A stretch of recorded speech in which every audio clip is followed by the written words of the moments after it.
events, and information.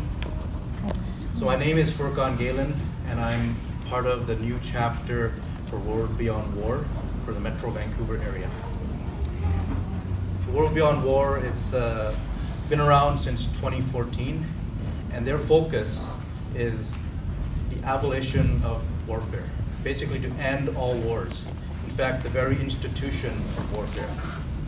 So it sounds like a big goal, but if we work at it together in an organized way and start to get groups that are all stuck in their silos working together, we can actually start making progress on this.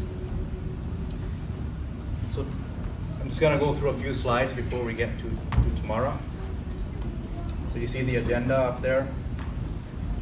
So this is a scope of people involved with World Beyond War. They're from almost every country. You can see a few gray spots, but the rest, there are people from World Beyond War involved from those countries. This Metro Vancouver chapter that has just started, this is the first event for that chapter. And it wasn't meant to be the first event. Actually, the first event was going to be on the 5th of August. But 2 weeks ago, we ran into Tamara at another event and found out that she will be here. And graciously, she offered that she can speak at an event, and we set this up for that purpose. So appreciate Tamara spending time with us here today. Listed here are the members of this chapter: Afan Bajwa, Asad Sayed, Ashraf, Carol Zong, myself, Lynn Armstrong, Ruqayya Muhammad, and Shada Nasir.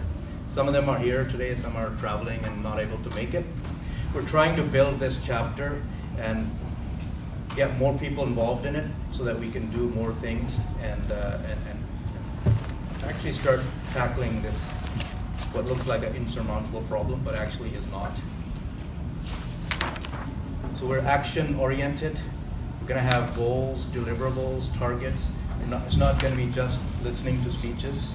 That part we need to do to educate ourselves, but we're going to move beyond that and take actions that have definite effects, measurable effects. So again, we're goal-oriented. And a reminder there at the bottom is to sign the Declaration of Peace. There's 3 clipboards around. Make sure you sign that so we get information and we can communicate with you via email. And if you're interested in becoming part of the organizing committee for this new chapter, just put an O next to your name. That's why I wrote that there. And if you're interested in maybe spending a little bit less time, maybe working on a subcommittee, then just put an S next to your name on the Declaration of Peace. And with that, I'm going to ask Ruqayya to come up and introduce Tamara. Welcome, everybody. Tamara is a PhD student in global governance at the Valsili School for International Affairs at Wilfrid Laurier University. She is a recipient of the Rotary International World Peace Fellowship at the University of Bradford in the United Kingdom and was a senior researcher for the International Peace Bureau in Switzerland. Tamara is currently on the board of the Canadian Voice of Women for Peace and the International Board of Directors at Global Network Against Nuclear Power and Weapons in Space. She is the member of the Canadian Pugwash Group and the Women's International League for Peace and Freedom. Tamara has a law degree and MBA specializing in environmental law and management from Dalhousie University. Her current research is on the climate and environmental impacts of the military. Please put your hands together and welcome Tamara.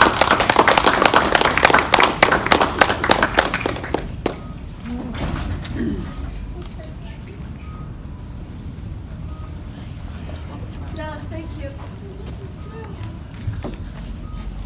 I am going to ask you for a favor. If you could move your chairs just 1 foot forward, because then you can see the slides better. I'm sorry, I didn't realize for biodiversity projects, protecting air and water and taking action on climate change and public transit and renewable energy. Well, too much money was going to the military, and I started becoming very concerned, and I started investigating the climate and the environmental impacts of the military. And so this is what I'm going to present to you today.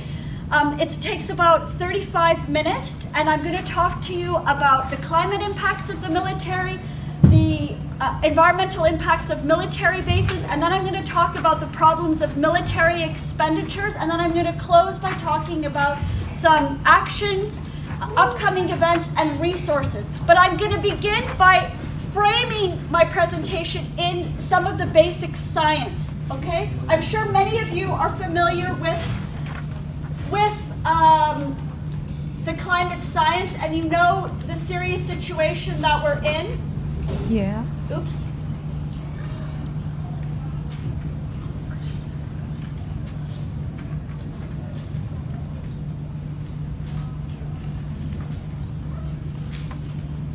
So in October last year, there was a special report by the Intergovernmental Panel on Climate Change.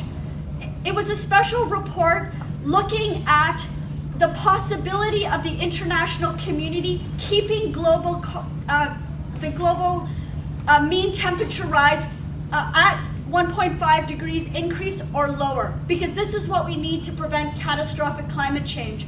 And the scientists said that we are not on track to meet that target. We are not on track to meet the Paris Agreement. No. They also said that we need rapid and far-reaching carbon reductions in all sectors of society. The other thing in that report was that we need a massive investment in green infrastructure and renewable energy, upwards of $2.4 trillion annually to prevent catastrophic climate change. And we have something called a carbon budget, 420 gigatons of CO2 we can emit from now until 2050 to prevent this rise, this huge rise of carbon emissions. The next month, the United Nations Environment Program released their emissions gap report, and it showed that the plans that countries have for carbon reductions is not going to meet the Paris Agreement by 2030, so that there's an emissions gap. What we say countries are going to do to reduce is not enough. It's not enough. And again, in that report, they said we need urgent action. And it's not just the climate crisis that we're facing. You know, we're also facing an ecological crisis.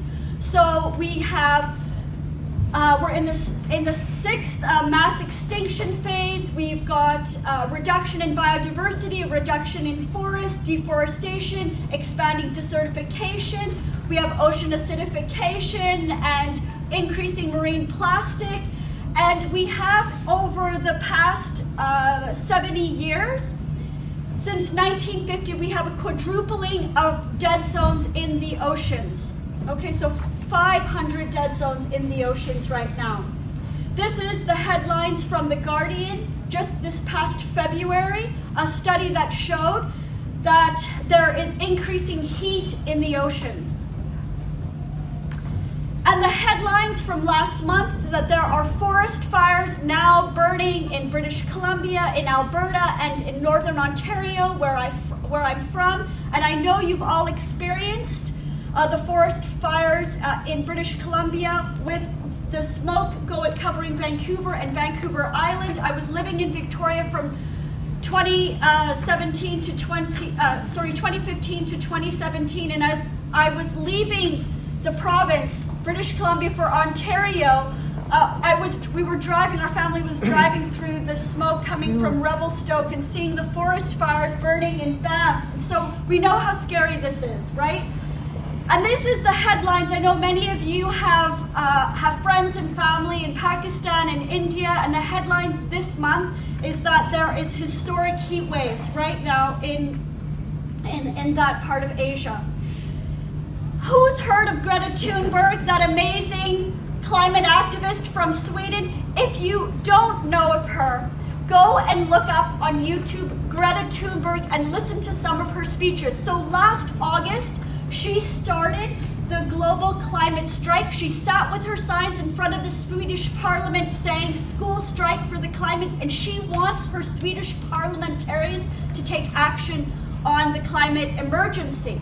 And this has spawned, she has initiated, inspired school children around the world to strike for the climate. Have any of you participated in the strike for the climate in Surrey or Vancouver? I participated with my kids.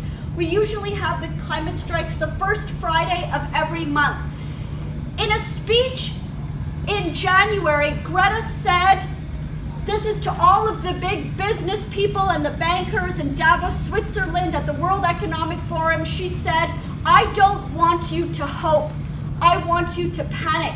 I want you to panic as if your house is on fire, because it is. We have burning oceans, we have burning forests. It's affecting our air pollution, it's affecting our future. So we need to take action. But I would like to suggest to you that there is a sector of society that has been ignored, that is contributing to this burning, that has been contributing to the climate crisis, and that is the military. Last week, double all of the car use every year in the United States. And the US military every year uses more fuel than the countries of Sweden, Finland, and Denmark. The report also had this quote, and I'm going to read it, and I want you to picture in your mind what this looks like, okay? Because the report said that of all 4 branches in the military, the Army, the Navy, the Air Force, and Cyber, it's the Air Force that uses the most fuel. Okay, so I'm going to read this and picture it in your mind. This is a picture of an American B-2 bomber being refueled by a KC-135 Stratotanker, okay? So the report says, a B-2 bomber on a mission from Whiteman Air Force Base in Missouri might be refueled many times. For example, on January 18, 2017, 2 B-2 bombers accompanied by 15 KC-135 and KC-10 aerial refueling tankers made a 30-hour trip from the Whiteman Air Force Base to Libya to drop bombs on the ISIS targets in that country. Can you imagine? So this is incredible. Now this is a Canadian fighter jet called a CF-18, and it is being refueled by a Canadian aerial tanker called a Polaris. And these Canadian fighter jets were used from October 2014 to February 2016 to bomb Syria and Iraq. Canada stopped bombing Syria and Iraq in 2016, but we were doing all of the refueling for the US-led coalition airstrikes in those countries from 2016 until the end of January of this year. Now these fighter jets use a specialized fuel called JP-8, which is more highly refined and toxic than commercial aircraft. As well, these fighter jets, they only fly with one pilot, whereas a commercial aircraft will hold 100 to 200 passengers. They burn 14,400 pounds of fuel an hour, and it costs between $10,000 and $17,000 an hour to maintain and operate. So just 5 hours of flying these fighter jets is what the salary of a nurse or teacher is in this province or in my province. So this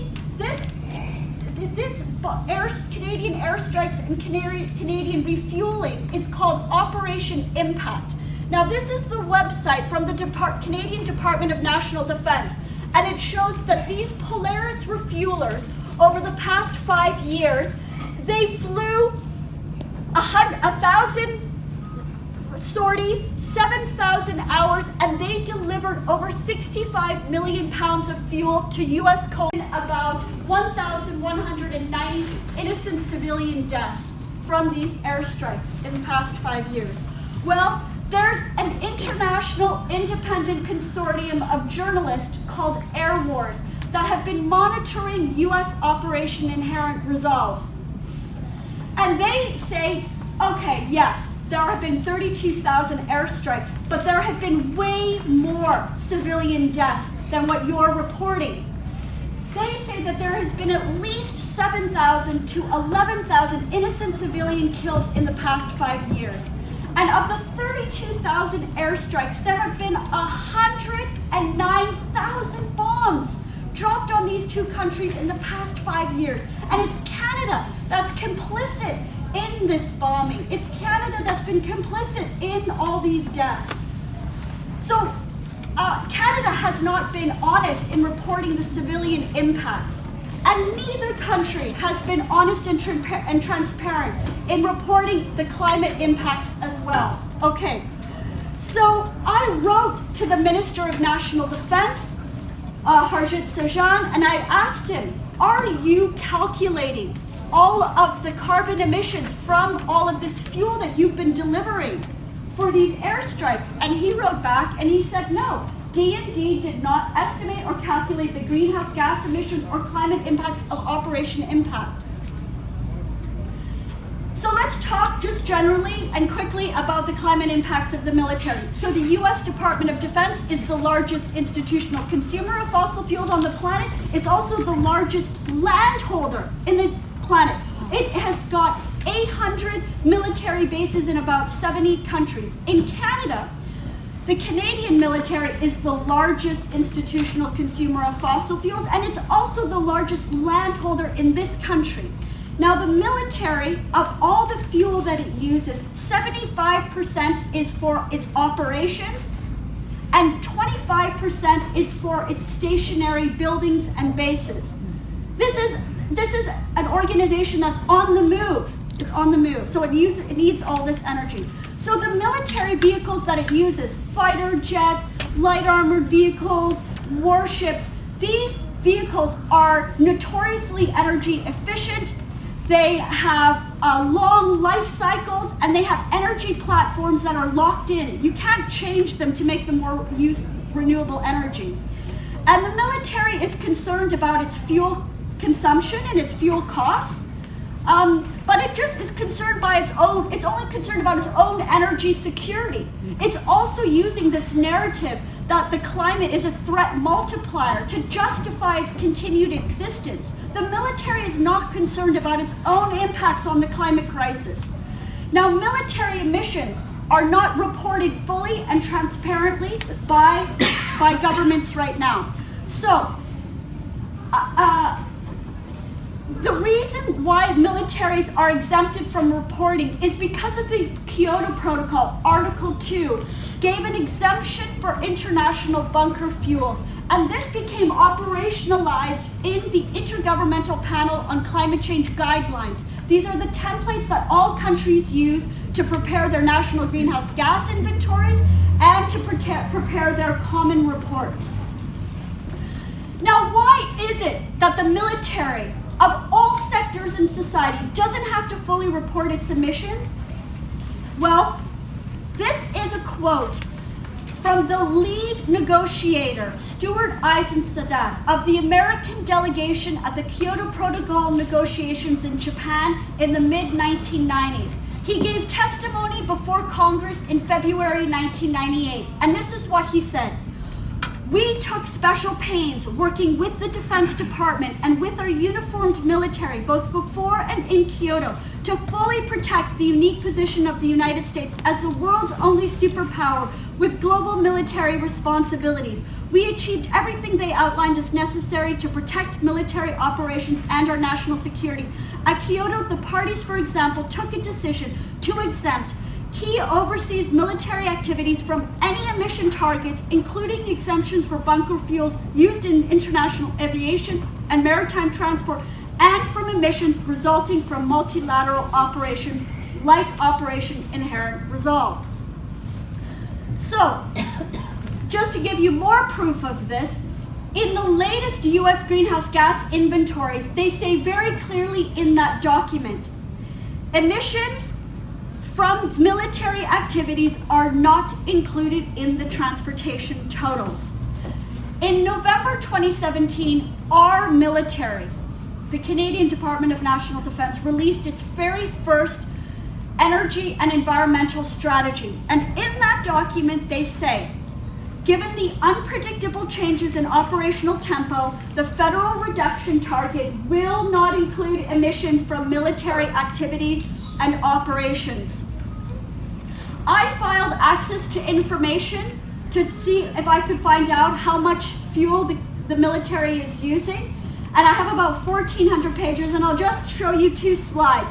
So this one shows you all the federal agencies and how much greenhouse gases that they use. And you can see in this pie chart that D&D, the Department of National Defense, is almost 3/4 among all federal agencies, right? And it shows here, fleet emissions, only 6 departments. They are not looking at the vehicles from national defense, okay? Another slide shows the cost of the military's fuel use. So you can see that in 2010, 2011, the military spent about over $500 million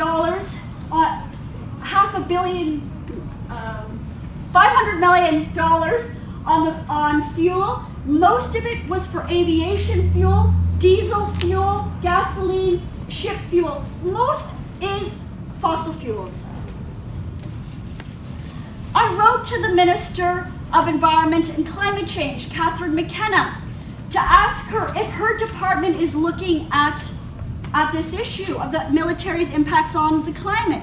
And she wrote back with this letter, and this is the quote: certain sources of greenhouse gas emissions are excluded from the federal reduction target because of their important role in ensuring the national safety and security of all Canadians.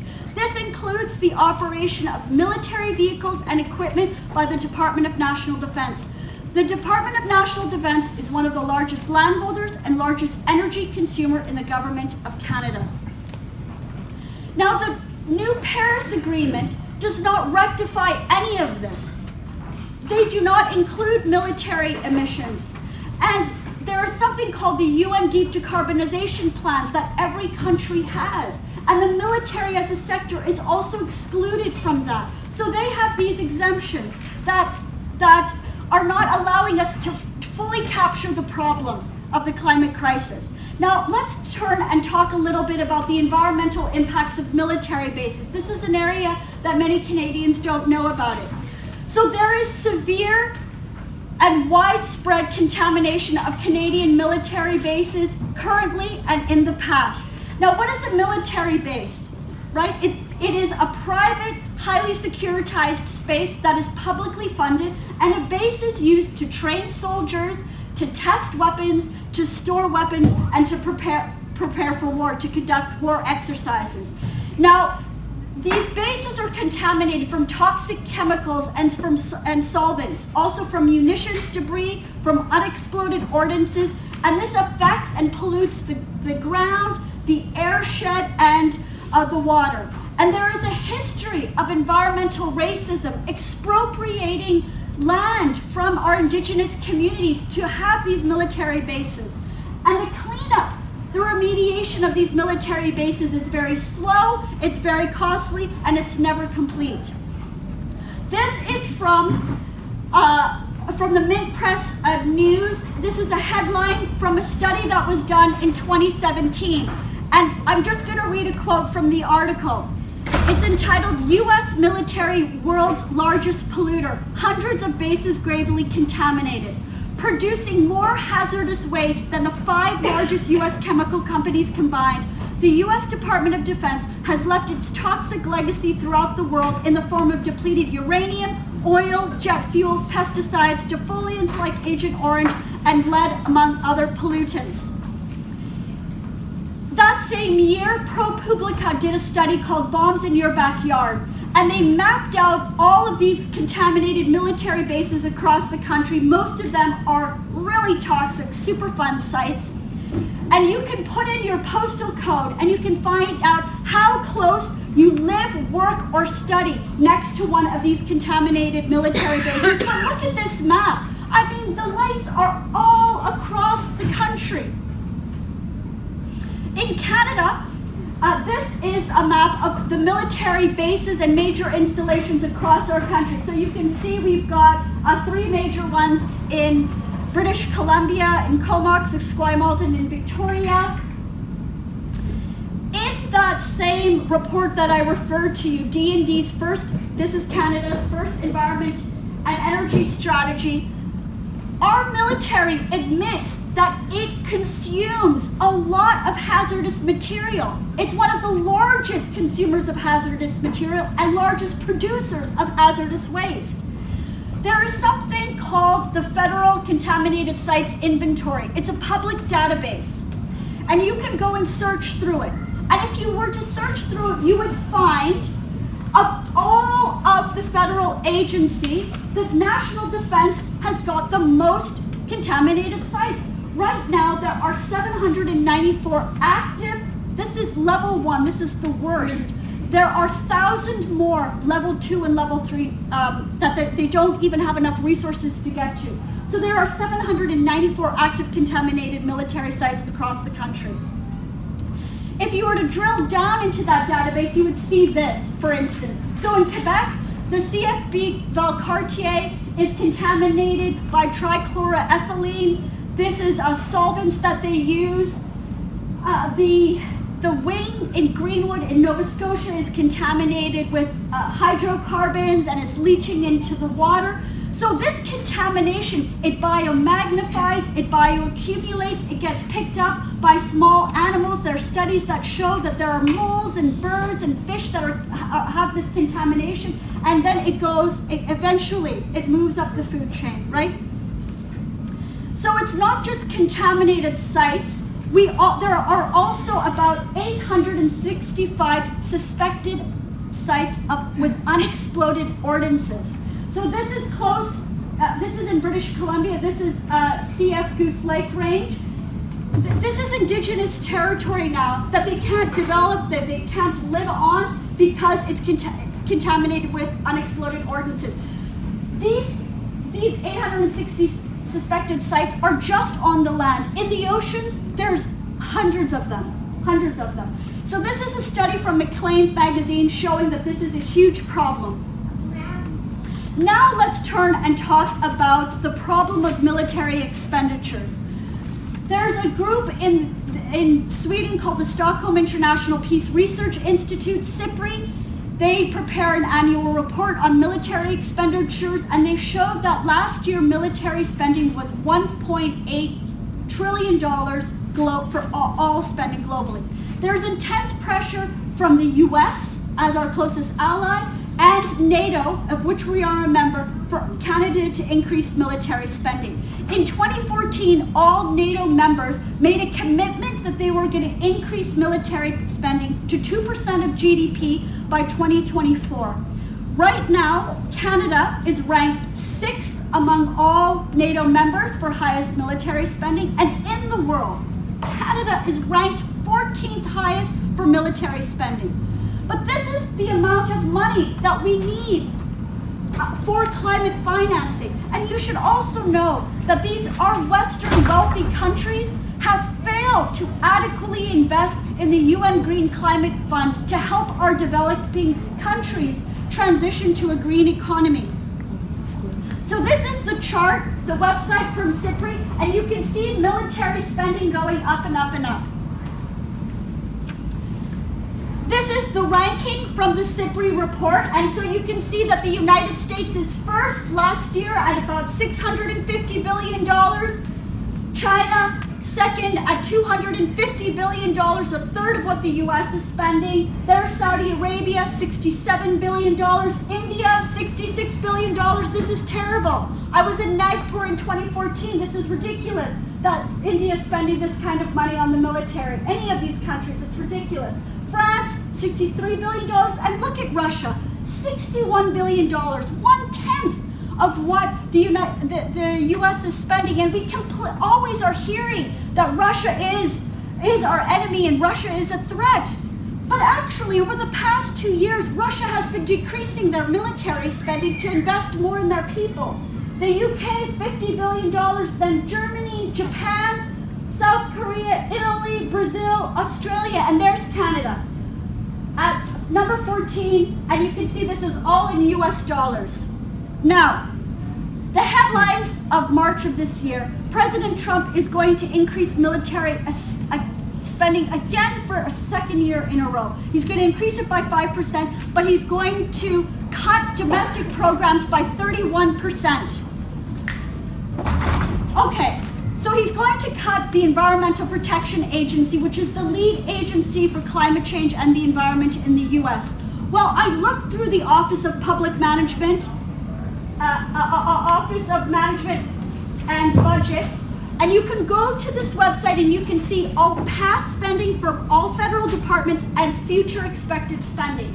So this is from last year. The EPA's budget, the Environmental Protection Agency, was only $8 billion, but Trump is going to cut that by 31%, and the military is going up even further. Now, I tracked military spending versus EPA spending in the US for the past 20 years. I mean, and look at this great disparity here. So the US is not adequately spending on the climate crisis, and it's not also spending adequately on the poverty crisis in that country, and in healthcare and education. Those poor people don't even have universal Medicare there. Now, most of you have heard, right? Who has heard that the US spends the most on their military? Has everybody heard that? Everybody's heard that. But what you might not be aware of is that the United States has the US military has not been audited in 25 years. So the US Government Accountability Agency produces a report called the High Risk List every 2 years. And the DoD, the Department of Defense, has been on that list for the past 2 decades. This is their spring report, and this is what they say. The DoD is at a high risk of fraud, abuse, and waste. And this is a quote from the report. DoD remains one of the few federal entities that cannot accurately account for and report on its spending or assets. DoD's discretionary spending makes up about half the federal government's discretionary spending, and its assets represent more than 70% of the federal government's physical assets. Can you imagine? This hasn't been audited. All of those wealthy weapons manufacturers like Raytheon, Lockheed Martin, General Dynamics, L3, they're just padding their pockets. Free money. And there's no oversight here. I mean, this is crazy. Okay, so let's talk about Canada now. If you want to look at how Canada, the Canadian government spends its money, you look at the public accounts of Canada. So, last year, well, actually, let's look at this together. So, does everybody have, some people came in late. Yeah, here's some more. Does everybody have one of these? Have a look. This is important for you to look at. Most Canadians haven't seen this.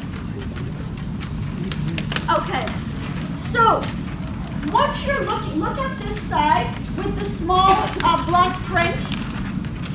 What you're looking at is Table 1 of Volume 2 of the public accounts.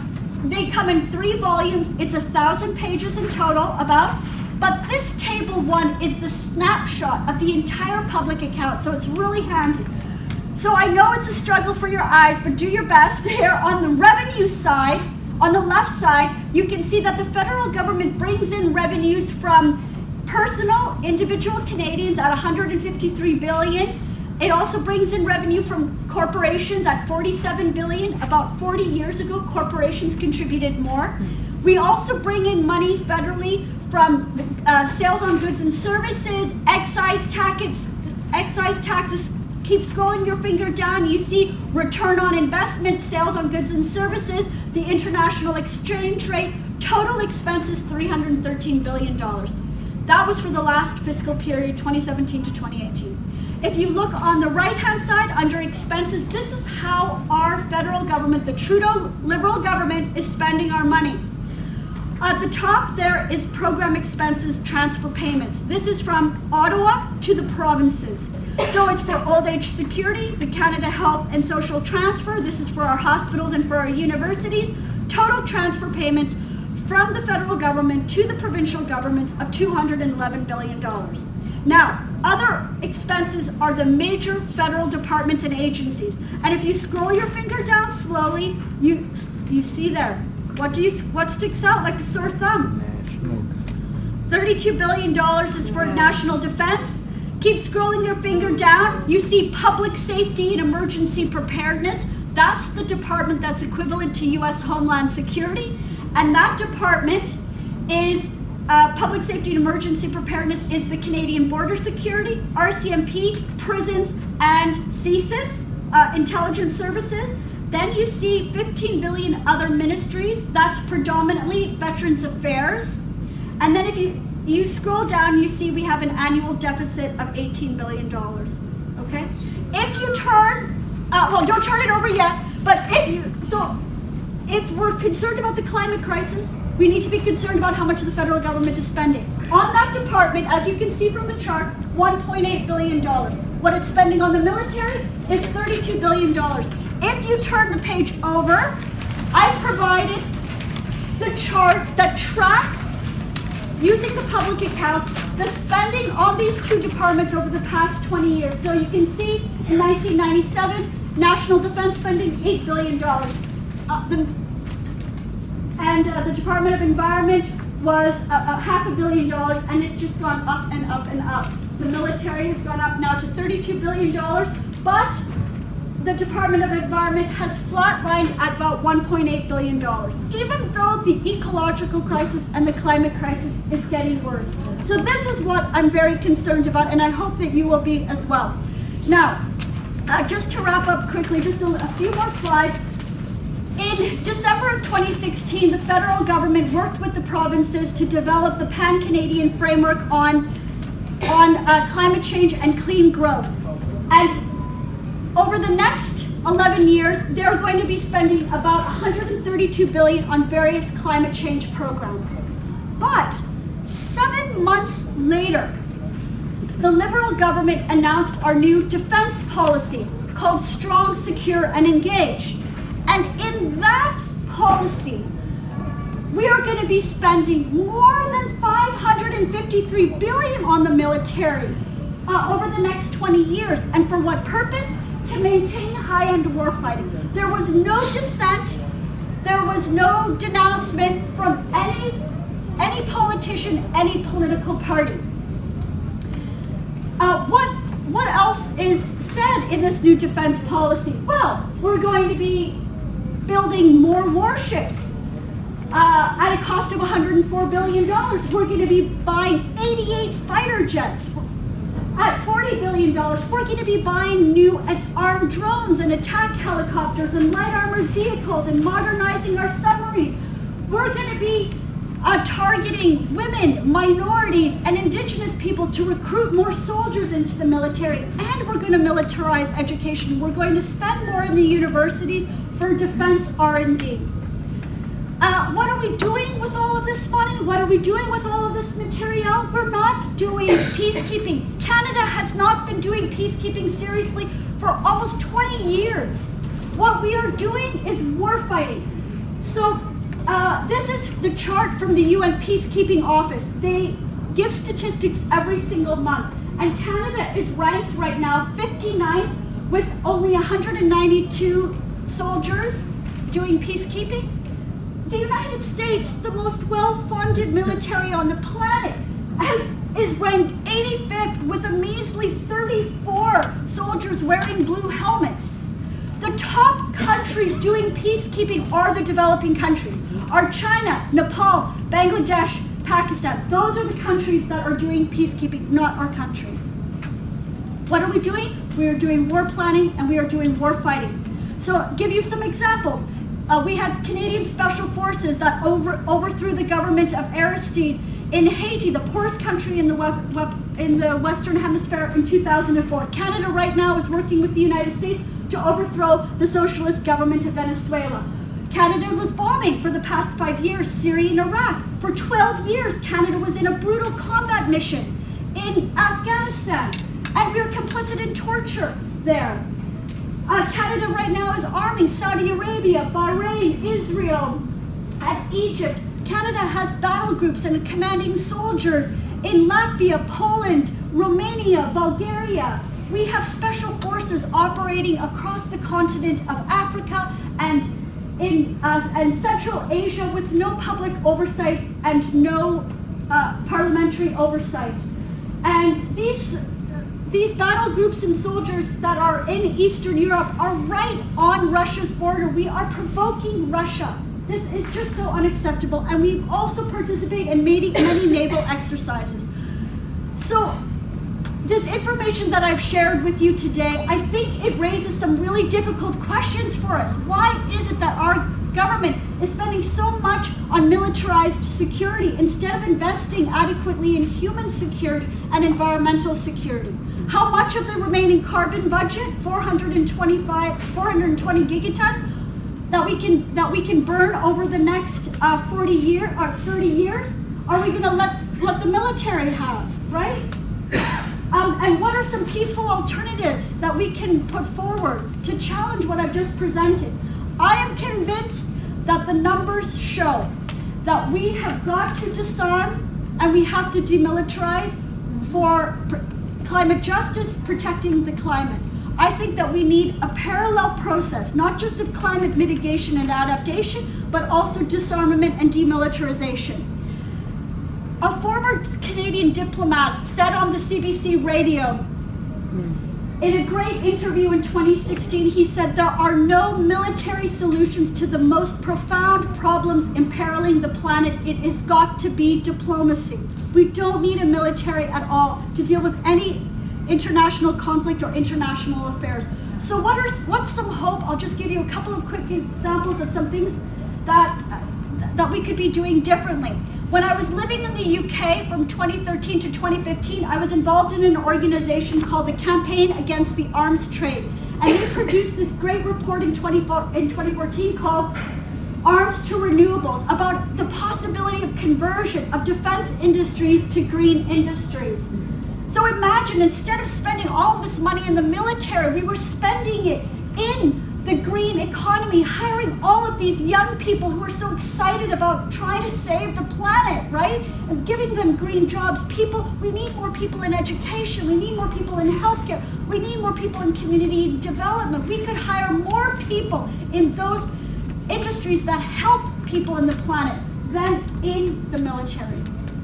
Another example that gives me a lot of hope and shows the possibilities is the country of Costa Rica. 70 years ago, they abolished their military.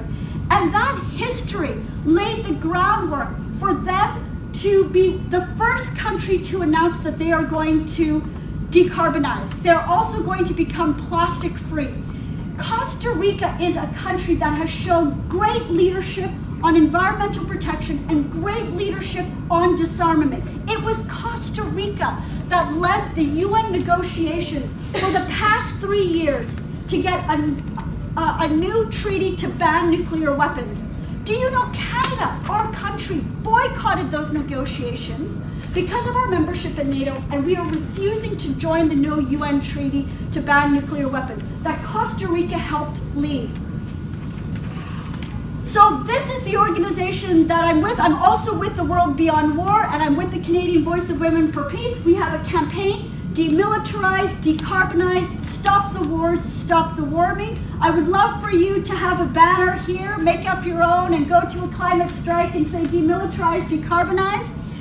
I'm hoping that you will take action and speak out on this issue. I am convinced there is no role for the military. We don't need soldiers to tackle the forest fires. We need firefighters. We don't need the military for the humanitarian crisis. We need the Red Cross. There's no role for the military.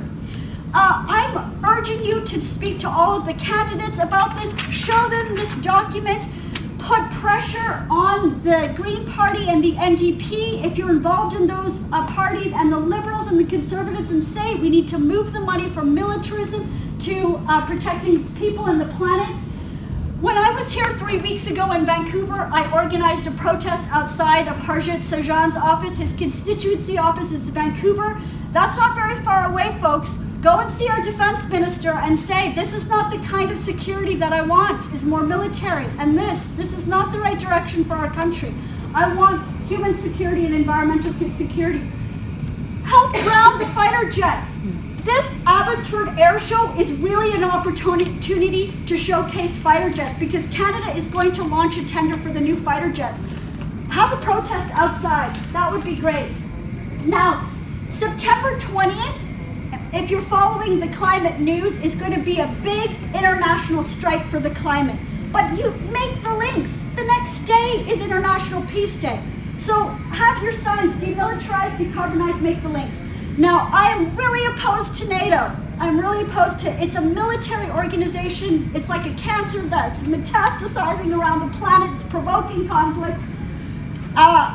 This year is the 70th anniversary of NATO. They're having a big NATO summit in London, England. My activist friends there are already organizing protests. I would love for you to do a protest in solidarity here. We're going to be doing a call out to have protests across the country. World Beyond War had a big protest against NATO in Washington in March. So join us in December of this year to protest NATO. This is outside Harjit Sajjan's office earlier this month, and we're opposed to NATO. You can see that there. So I would just like to let you know about a couple of upcoming events with World Beyond War. They have a free webinar coming up called Divest from the War Machine. They're going to have a speaker from Code Pink. They're a really fantastic organization in the US. This is free. Go to the World Beyond War website. It's fantastic. So many resources. And join this call if you would like. I'll be on it too to listen in. And then August 5th, in Vancouver, David Swanson, who's the founder of World Beyond War, is going to be speaking. And he is fantastic. He is the author of many books. He has launched many great programs. And he's been nominated for the Nobel Peace Prize. There are posters here. Please help us pack the room. Please pick up a poster, put it in your community center, at your community pool, in your library, in your mailbox of your neighbor. Encourage everybody to come out and listen to David Swanson in August. And then, May 2020 is going to be a huge World Beyond War conference in Ottawa. Last year, September 2018 in Toronto, World Beyond War had a conference. Verquan and I were there. There was about 200-300 people there from around the world. It was absolutely fantastic. Next year, May 2020 in Ottawa, we're going to have another World Beyond War conference, and it's going to be timed to the big arms show in Ottawa called CanSec. So I protested CanSec last month in May, and next year, with the help of people across the country and our allies and friends from around the world, we are going to shut down CanSec. We're going to shut down the arms show. We don't want a militarized, weaponized economy. We want a green economy that helps people in the planet. So this is a great resource from World Beyond War, their global security system, an alternative to war. This is a great resource you can pass out to friends if people have questions about how we can demilitarize and how we can engage in serious disarmament. This is a great resource for you. These are other resources that I'll leave with you. I'm very happy to share my PowerPoint presentation with you. At the back of this handout is my email address. Send me an email. I'll share you the slides so you have all these resources, and I'll leave that up. So I am now happy to take any questions or comments, and I'm looking forward to having a dialogue with you. Thank you so much for listening. I'm hoping that this has been informative and helpful for you, and I hope it also inspires action. So thank you so much, everyone.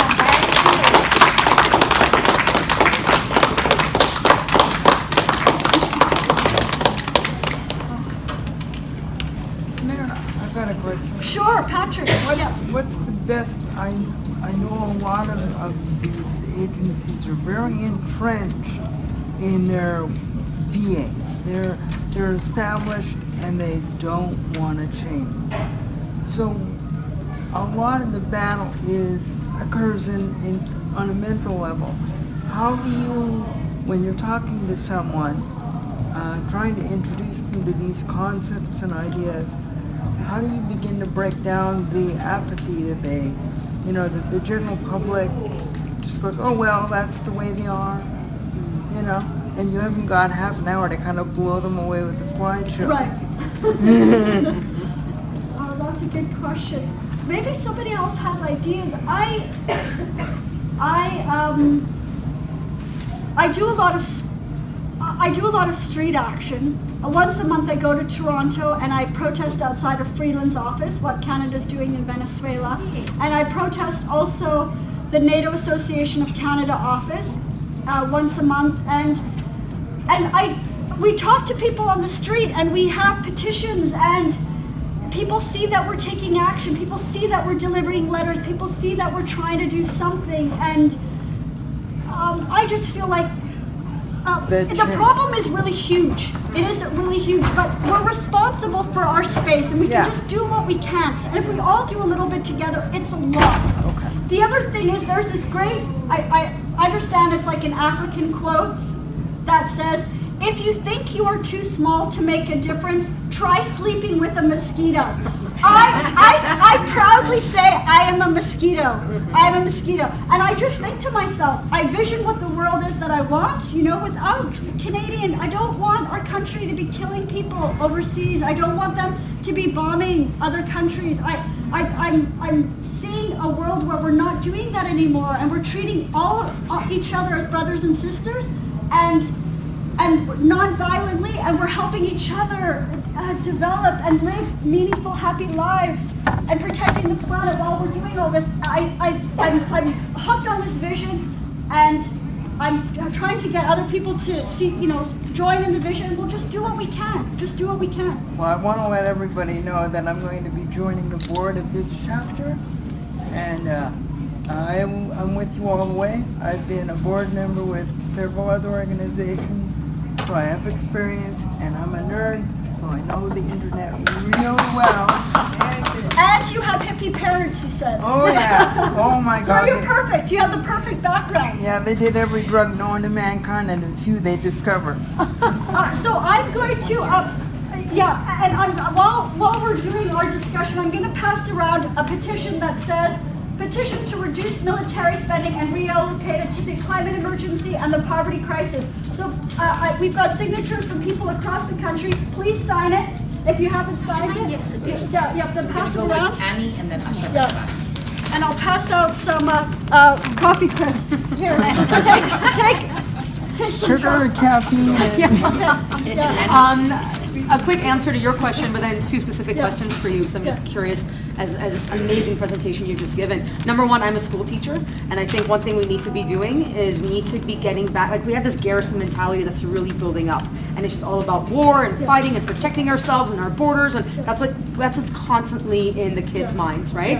And we need to be doing a much better job of getting to the point of, first of all, what is peacekeeping, right? If that needs to occur, right? But also that peace, what does peace actually look like? The cultures of peace. And I know we literally have workshops in the BCTF that try to teach that, right? The cultures of peace. But I really fear that, because I think we're just heading down this way that it's just garrison mentality all the time, right? Protect me, myself, I, and nothing else. And I think that's leading to that.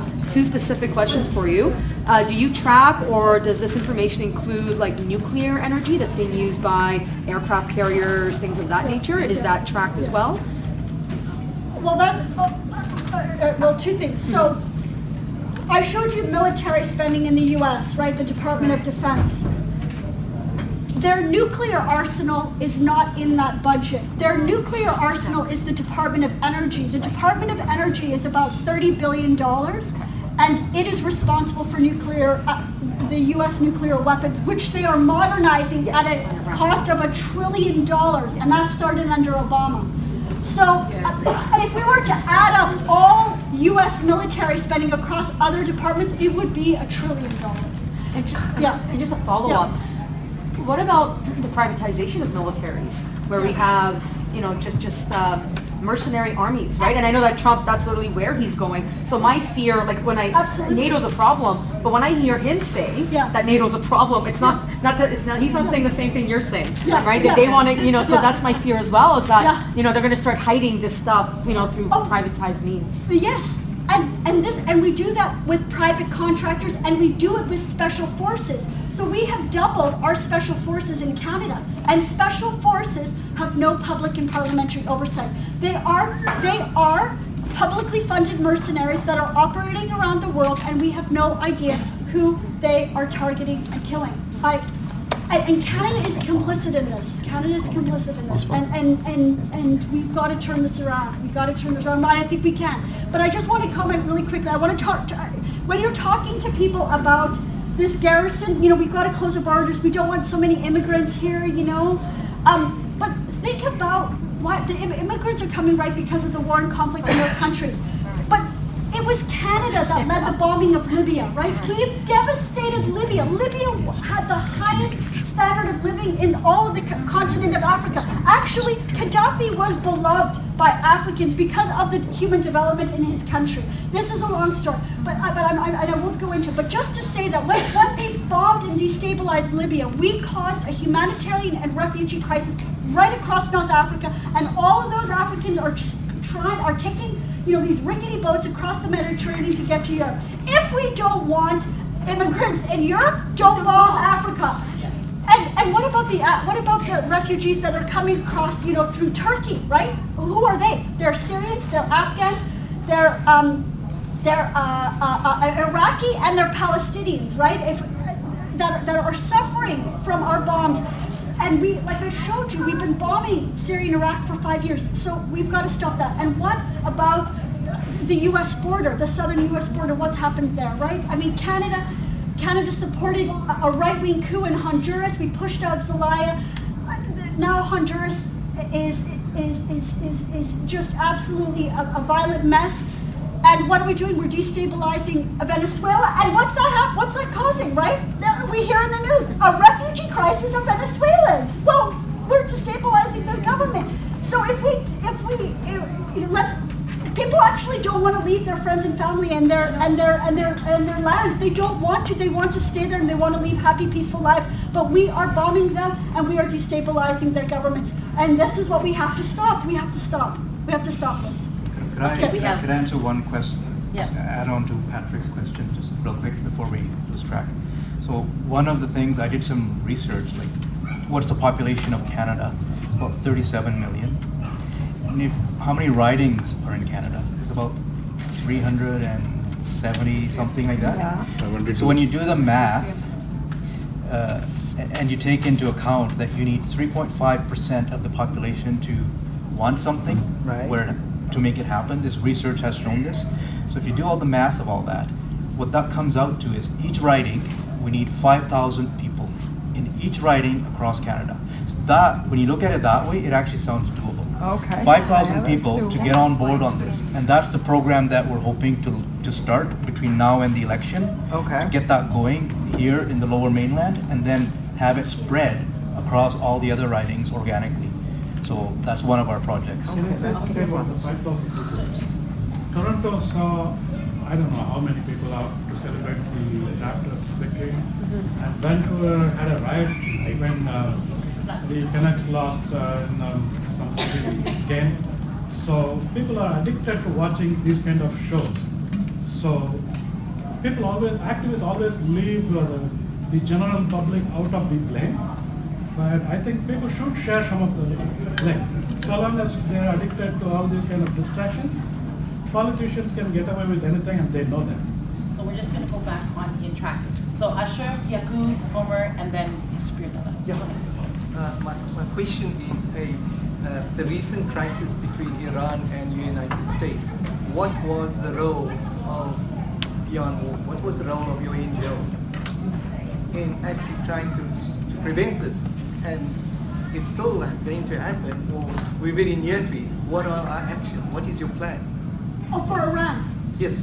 Okay, where was Trudeau with the announcement that the U.S. made about possible airstrikes in Iran?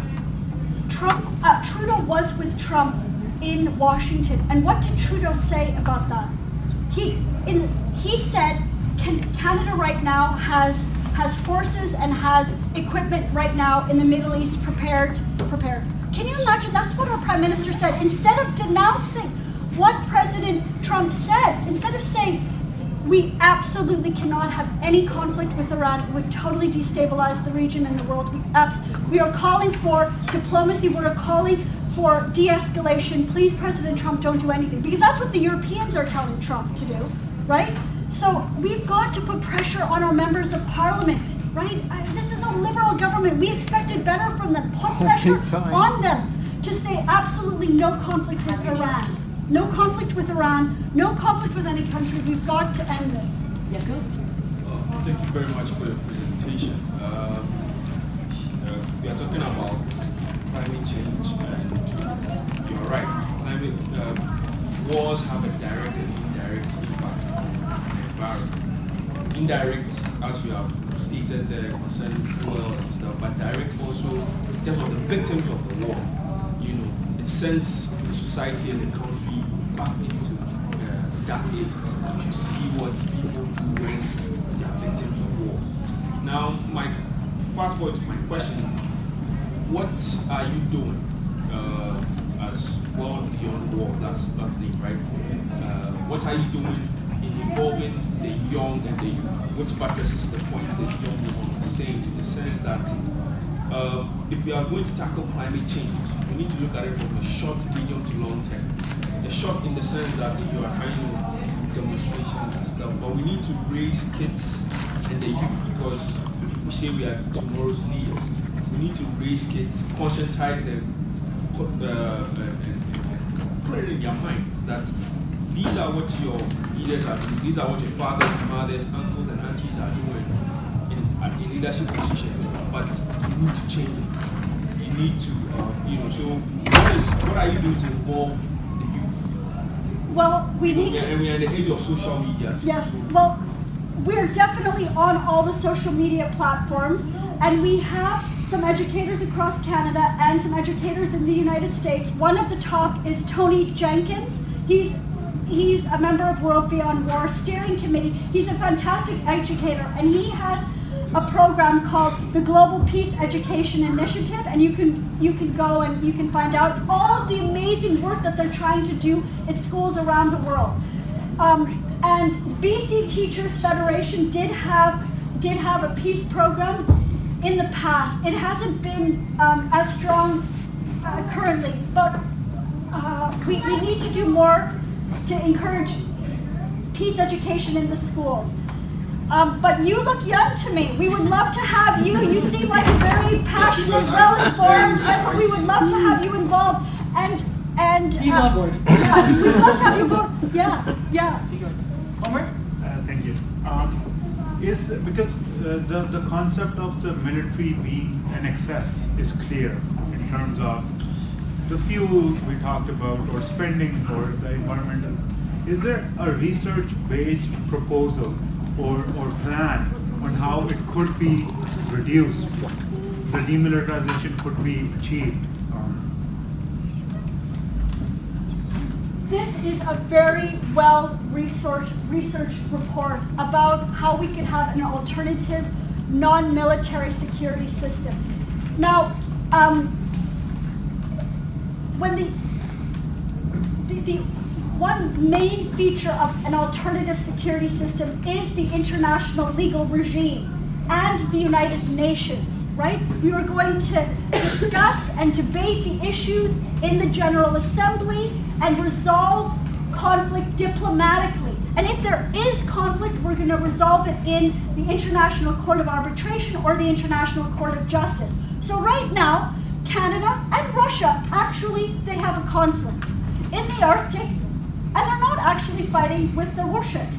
They are at the International Court of Justice using the United Nations Convention on the Law of the Sea to settle a dispute over the Lomonosov Ridge in the Arctic. And that's the system that we need to use. We need to use international law and the international court system to resolve any conflict. And that's actually what Costa Rica, without an army, did when Honduran soldiers went to Costa Rica's borders with their weapons. The Costa Rican president said, really? That's so immature. You're going to come to our borders and you're going to try to fight us with your... No, no, no. If you have a problem with us, you go to the... let's come to and resolve our border dispute in court. This is what they said. They just said, no, no, no. We're not scared. No, go back home. This is the kind of thing. We have to believe in the power of international law. We have to believe in it. Because it is effective and it's useful. You know the one country that hasn't signed the United Nations Convention on the Law of the Sea? The United States, right? Canada has signed it, China is a party to it, Russia is a party to it. So that's one aspect, but there's many other nonviolent civil peacekeeping force. There's so many alternatives: mediation, negotiation, diplomacy, peacekeeping, peacemaking. Starting with prevention, preventing conflict before it gets to the possibility of arms. So our next question, but please. Yeah, my name is Pirzada. I am running the Muslim media since 19 years. My question is this one: before 40, 50 years, my seniors are here, we heard the word the veto power. When the 5 big countries, if any conflict comes in UNO, the one of the superpower, they use their veto power, and the solution was there. But unfortunately, after the Soviet Union, this dissolved this in small this one. Recently, as the gentleman raised the question before 2-3 days, for one minor drawn drawn one, and suddenly the Trump says that I can take the quick action against the Iran. If something happened last 24 hours before, where the world will go? What the benefit of this G8? We are one of them. Canada is one of G8. Where we are? Where is our position?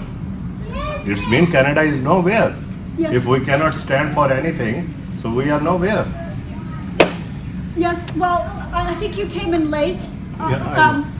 When I mentioned that when Trudeau was asked what is Canada doing about this threat of a war between the United States and Iran, he said, we have assets now in the Middle East, which is crazy, this is nonsense. What he should have said is he should have said, no conflict with Iran. We have to de-escalate.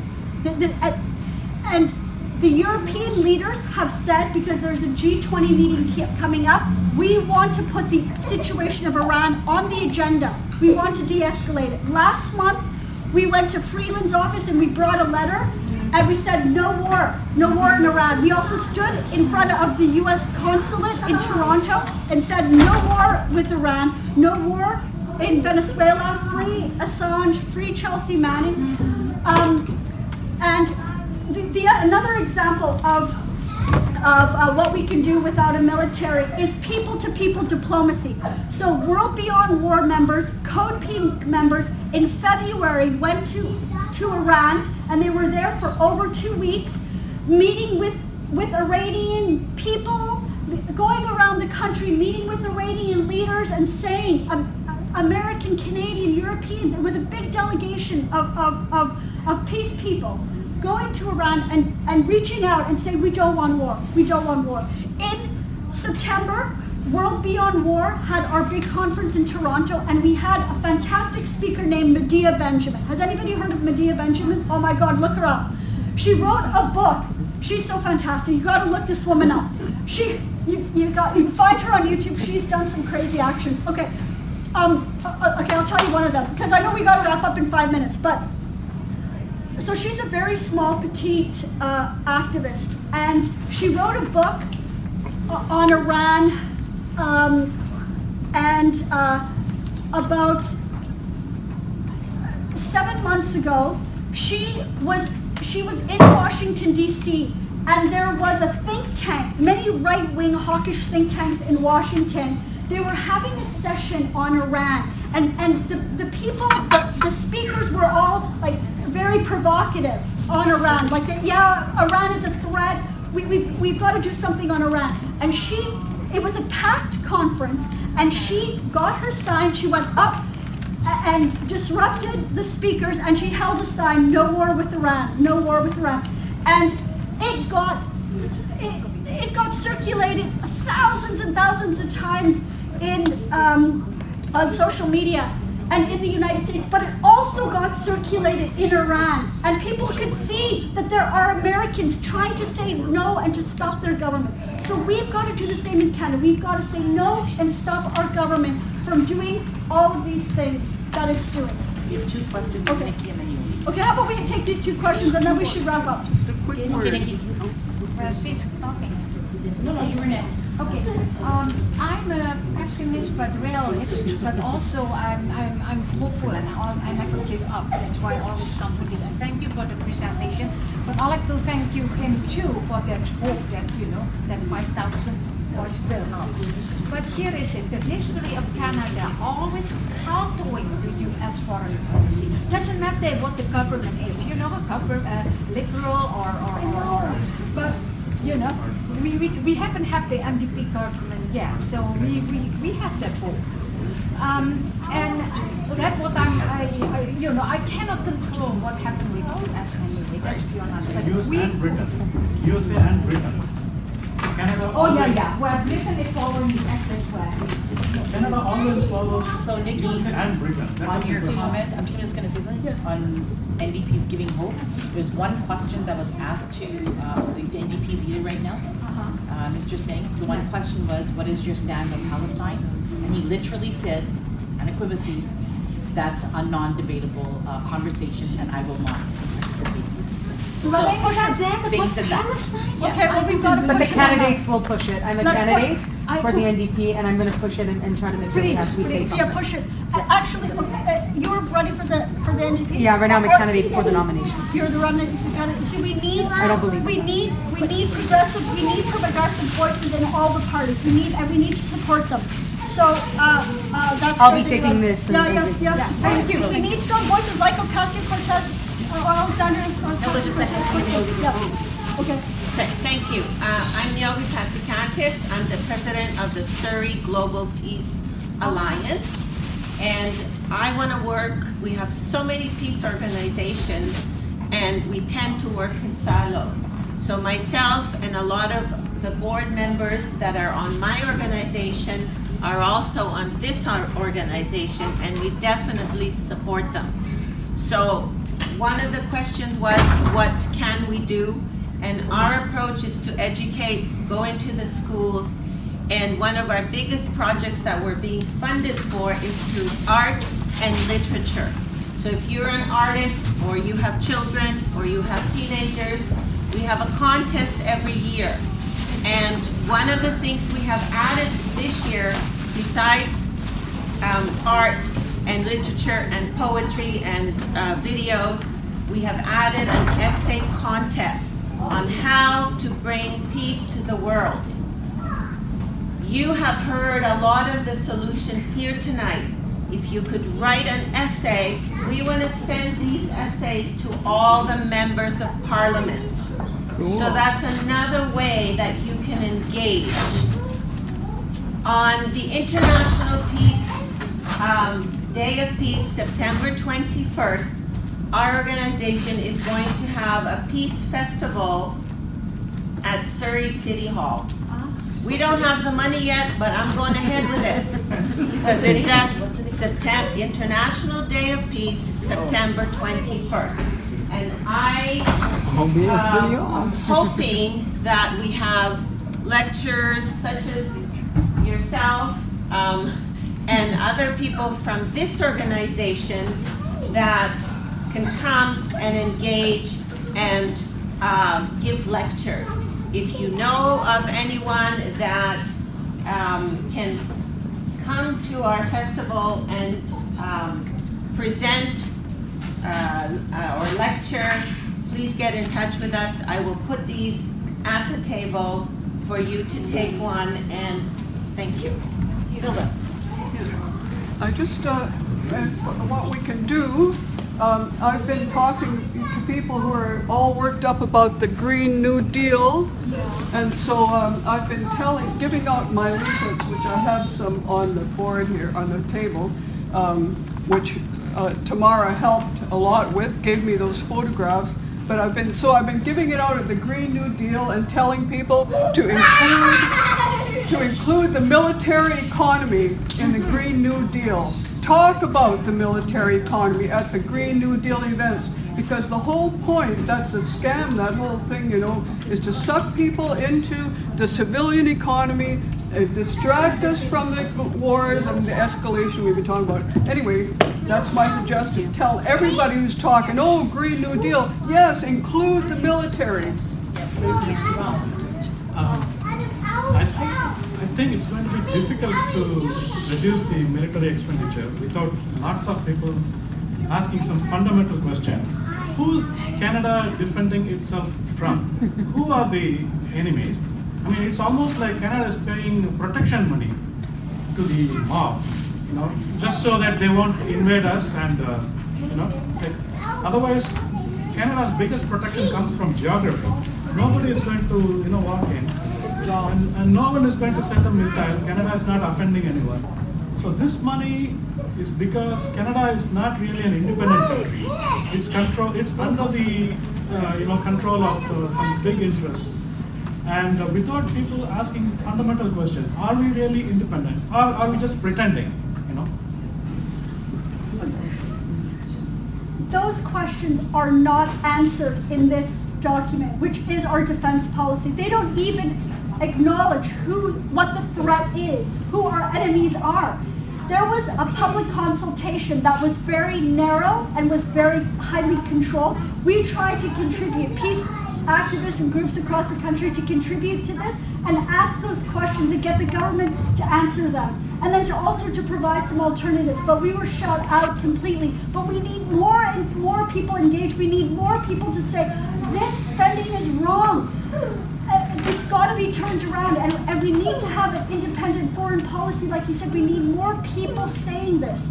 I also just want to say that we don't want to keep you too long, but we also want to for sure take a picture with you with our signs that we can put on Facebook and on Twitter and help spread the message far and wide. We're about 30 people maybe here today in Surrey, but we can, through social media, we can spread it to our friends and families and our contacts and let people know that we want something different. Okay, a couple other comments or questions? Mention one thing. So the alternative security guide that Tamara mentioned, I actually presented this or discussed this with Harjeet Sajjan at an event, and I told him about it, and I asked him, would you review this and give your feedback? And he agreed to that. And so I'm going to be giving him in the next couple of weeks a copy, and then you're going to hold him accountable see what to his, that. see what his review comes back with. And second thing I wanted to mention, that you have allies in the NDP party. There was a Green New Deal event on Friday, and Swen Robinson was there, and I talked to him at the end of the event about military stuff being incorporated into the Green New Deal, and he's totally on board with that. Yeah. I just want to end on a positive note, because we have been kind of puppets of the States lately, but Canada under Lester B. Pearson was the best country for peacekeeping, and that's what we were known for. And we cannot forget that. Indeed. That was before the prison industrial complex took over.